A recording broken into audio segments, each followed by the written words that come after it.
This is I'll correct my English, an historic occasion.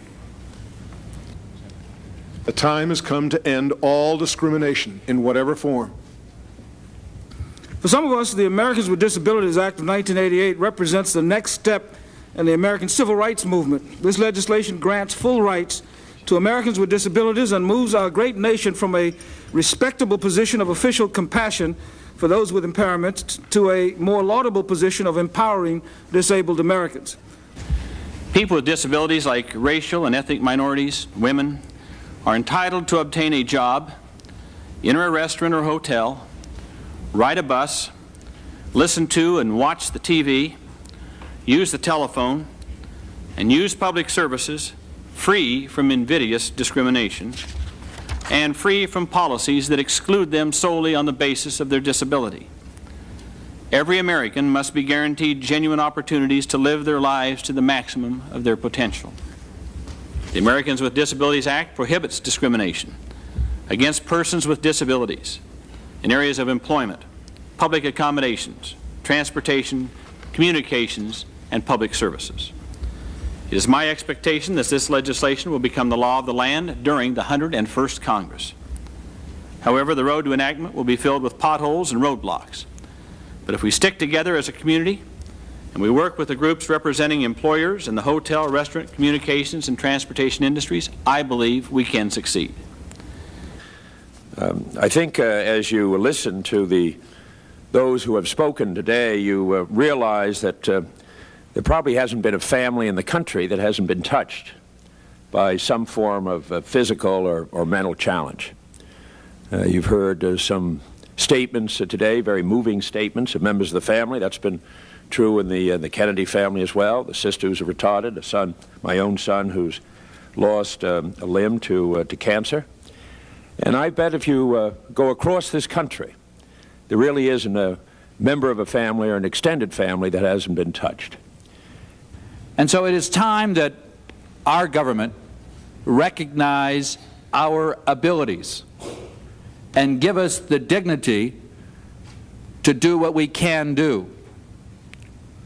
As a young man, I developed seizures, later diagnosed as epilepsy. For many years, for 5 years, as I had my seizures on a regular basis, I did not know what they were. I went to every doctor that you could think of. I also went to 3 witch doctors because I was supposedly possessed by the devil. My Republican colleagues think I am, but others believed I was. And as I went to college, I was an achiever. I got outstanding grades in high school and outstanding grades in college. Student body president in high school and student body president in college. I was outstanding senior in college. I was sought after by different businesses and groups to be involved with their activities and be employed by them. And I had decided that I wanted to be an attorney. In my senior year, I changed my mind. I decided I wanted to become a Catholic priest. And as I graduated with honors, I then had a physical exam in order to enter the seminary. The physical exam pointed out that these seizures that I'd been having for 5 years meant that I had epilepsy. I always remember very well what happened, and that I walked to the doctor's office from my car, sat in the doctor's office, was told about my epilepsy, walked back to my car, got back in my car and drove back to my fraternity house, and I was the same exact person. But only in my own mind, because the world around me changed. My doctor had to notify the legal authorities of my epilepsy. My church was notified, And immediately I was not able to become a Catholic priest because my church did not, at the time, permit epileptics to be priests. My driver's license was taken away. My insurance was taken away. Every job application has the word epilepsy on it, and I marked it because I was not going to lie. And I couldn't get a job. My parents refused to accept my epilepsy. I became suicidal and drunk by noon. And the only reason is because I hadn't changed as a person. The only reason is that the world around me had changed. And the light had been turned off, the light of opportunity, the light of hope.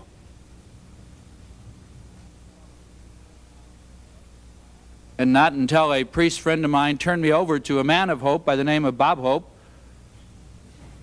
did the light get lit again. And I'm here today, serving in the capacity that I serve, because some people believed. Not because my government protected me, not because my government protected my basic civil rights. So I'm a major advocate of this bill because I want to make sure that other young people, as they're looking for hope, as they believe that the system should work for them, have that hope, have that opportunity.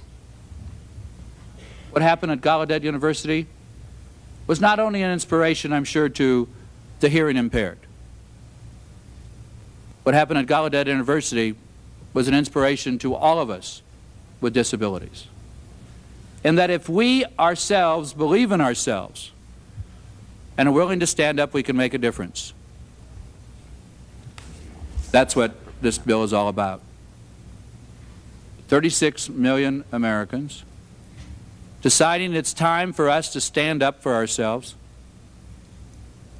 to make a difference, to say that we want our basic civil rights also.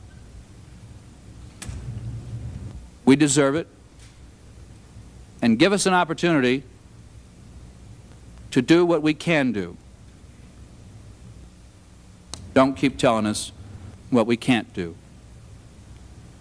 I thank my colleagues.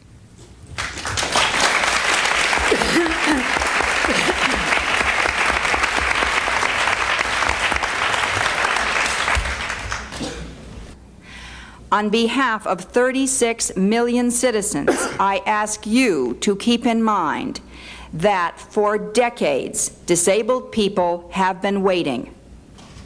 Martin Luther King had a dream. We have a vision. Dr. King dreamed of an America where a person is judged not by the color of his skin, but by the content of his character. ADA's vision is of an America where persons are judged by their abilities, not their disabilities. Like most other Americans, I was born without a disability. When I was 1.5 years old, I contracted polio. Becoming disabled changed my family's life and mine forever. My disability has made me a target for arbitrary and capricious prejudices from any person with whom I come into contact. Over the years, experience has taught us that we must be constantly aware of people's attempts to discriminate against us. We must be prepared at every moment to fight this discrimination. The average American is not, nor should they have to be prepared to fight every day of their life for basic civil rights. All too many incidences of discrimination have gone by undefended because of lack of protection under the law. In the past, disability has been a cause for shame. This forced acceptance of second-class citizenship has stripped us as disabled people of pride and dignity.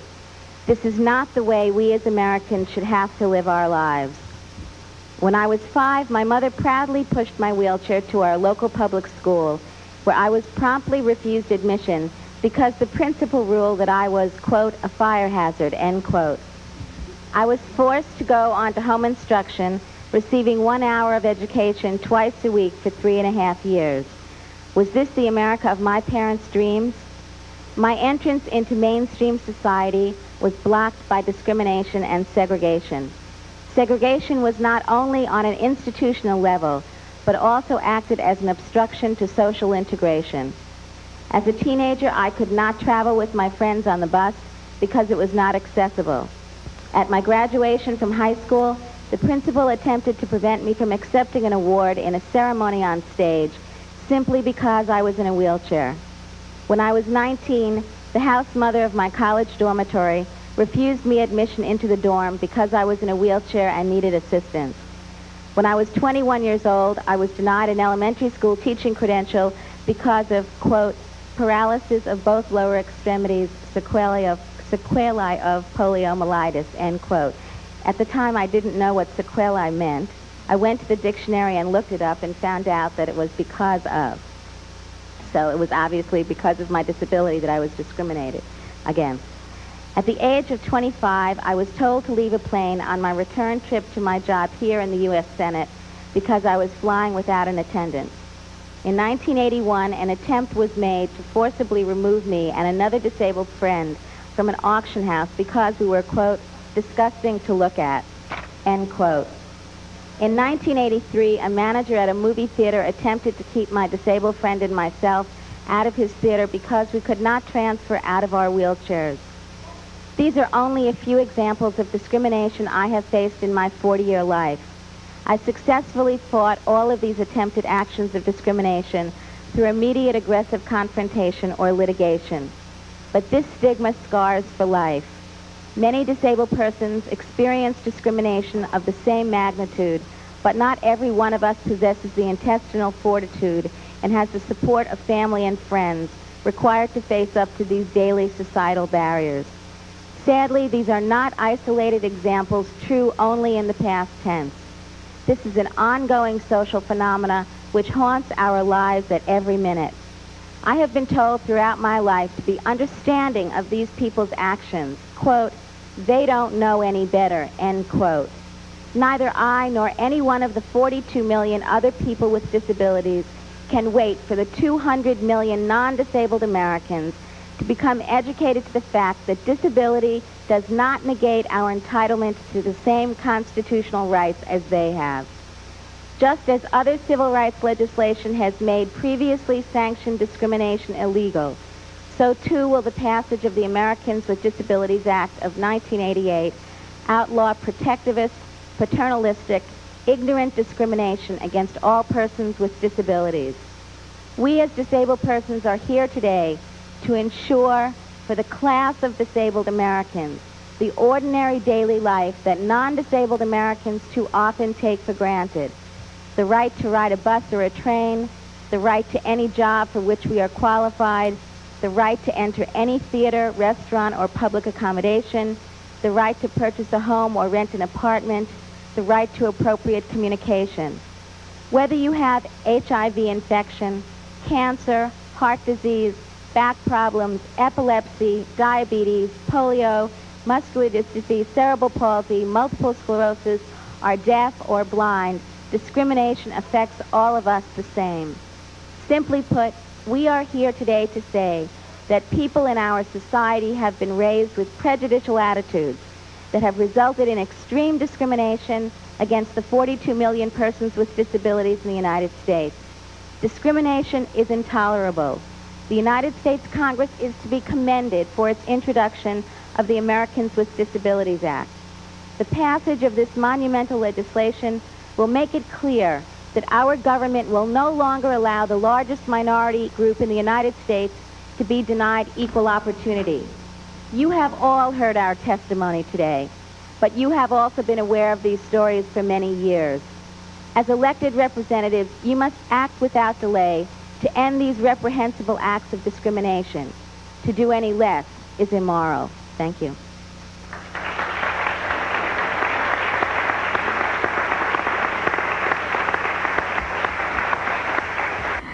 At 7 years of age, I entered the Jesse Spalding School for the Crippled, a vulnerable an institution of the Chicago school system a segregated institution of the Chicago school system, which is still in operation today. Well, I was there, and they never even taught me to write. I learned to print after. I taught myself to print after I finished high school with a class rank of 9 out of a class of 45 in 1951. No career plans or educational plans were made for me because the school and my parents thought I was too disabled to compete. My name is Greg Leibach. I am president of the student body government at Gallaudet University. And last March's victory in getting a deaf president for Gallaudet sent a message to the world. And the focus was on what deaf people can do and not what they cannot do.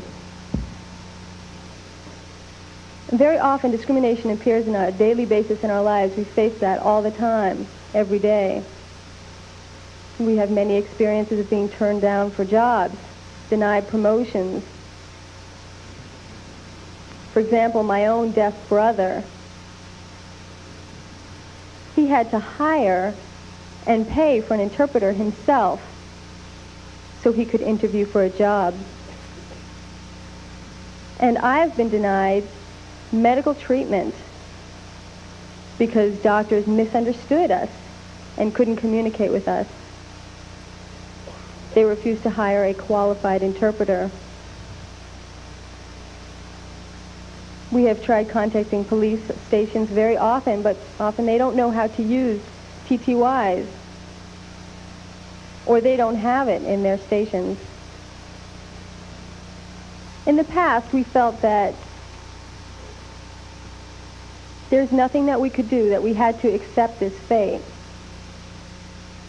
And those were just false excuses and discrimination. And we put up with this for a very long time. And last March showed that our tolerance and patience has run out. And I said last March that we wanted a deaf president, and we got one. President King's appointment shows that deaf people are capable of holding a responsible job and leading us. He's already proven his success in the past 6 months. Now we want our civil rights. Americans with the Disabilities Act would give us the legal tools to fight discrimination. Legal rights for women and minorities have already been brought to bear, and now it is time to remove communication barriers and provide reasonable accommodations. For example, captions, TTYs, qualified interpreters, note takers, and visual aids. And these type of things would reduce the communication barriers that we face. It's not simply just accommodations, but we would like to participate equally and to be effective in society, not to be ignored. We don't want sympathy, we want support.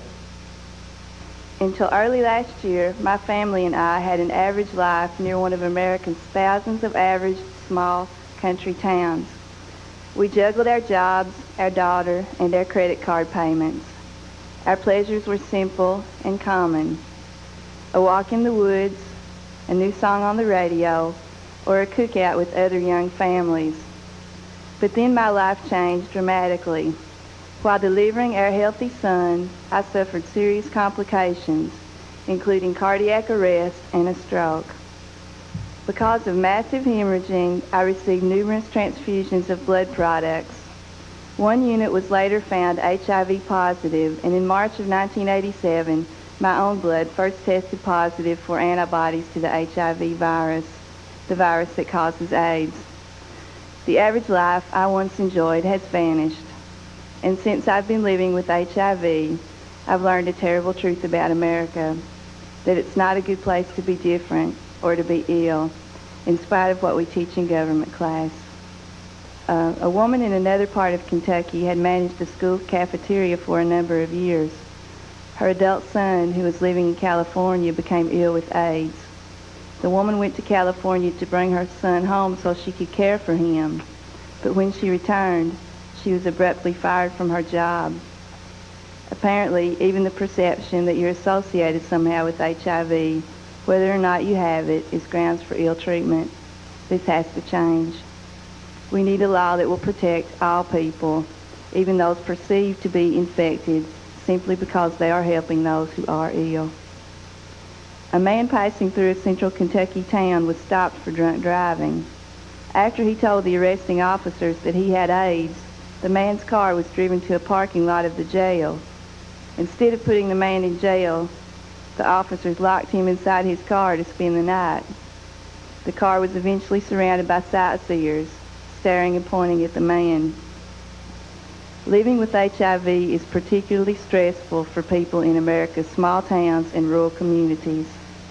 Until we can be counted on to demonstrate fair and equitable treatment, legislation like this is essential. When I meet new people, I wish they would talk to me first before they ask what's wrong with me or what happened to me. It makes me feel like my wheelchair is more important than I am. I guess I'm luckier than a lot of other kids with disabilities. I work as an actor. My movie Mac and Me is out right now. Maybe you've seen it. I like it because it shows that kids with disabilities aren't any different and can do the same things as other kids without disabilities.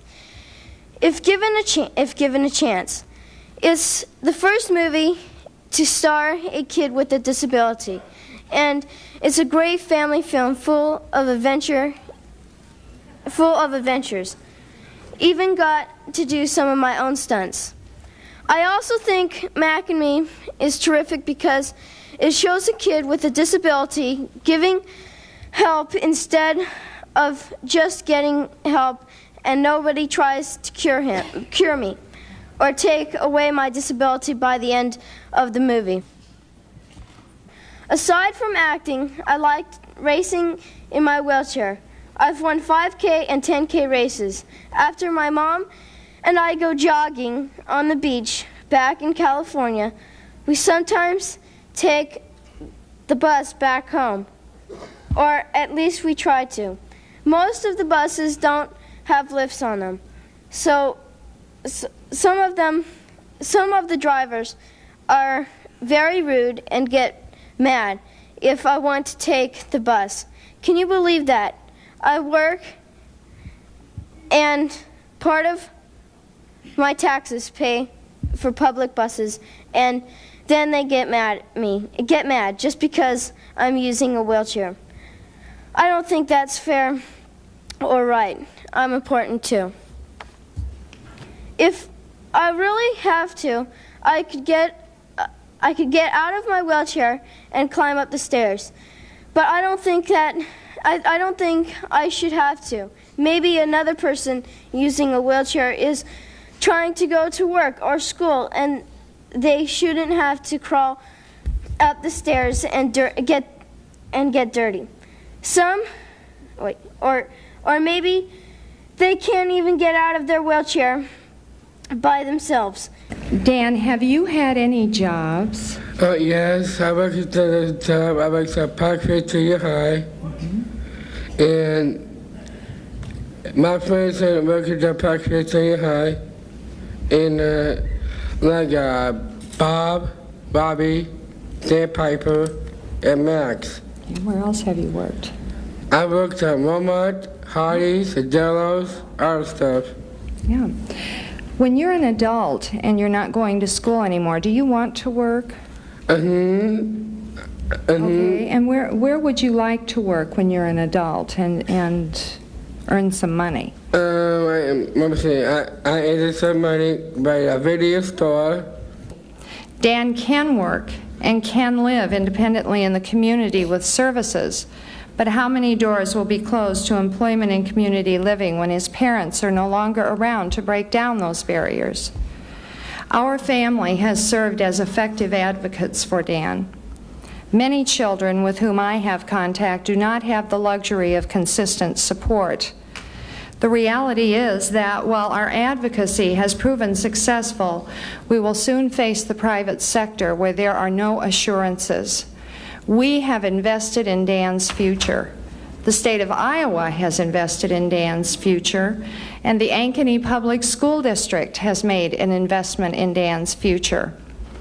We feel that he will be denied employment based on disability rather than capability. He has already encountered discrimination with employment. Senators and representatives, are we going to allow this investment of time, energy, and dollars, not to mention Dan's ability and quality of life, to cease when he reaches age 21? Over a decade ago, the United States Congress enacted Public Law 94-142, which guaranteed Dan the right to special education, and 504 to address disabilities in the public sector. It is now time to expand handicapped anti-discrimination to the private sector so that Dan's and our visions for his adult life and the lives of many others can finally become a reality. My name is Lakisha Griffin from LaFayette, Alabama. I'm 14 years old and a 7th grader at the Alabama School for the Deaf and Blind in Talladega, Alabama. Discrimination is a big word, but I can tell you that it is real, and I hope Congress will do something about it. I hope to be the first person in my family to go to college. I am worried, however, that people will treat me differently because I am blind, black, and female. Some people will think that I cannot be a teacher, but I know I can.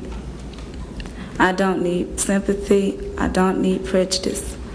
I do need a fair chance to get a job and live independently. Discrimination against blind and other disabled people must be eliminated, and the Americans with Disabilities Act will help that happen. But unfortunately, I am one of the lucky ones. Fortunately for me, unfortunately for so many others. I had role models when I was growing up of other people in wheelchairs. I knew you could become successful and be in a wheelchair. I had education and training before I was burned in 1971, and as a result of an insurance settlement was able to start a very successful business, and so that when I was paralyzed in 1975, I had wealth and I had income and I had opportunities already available to me.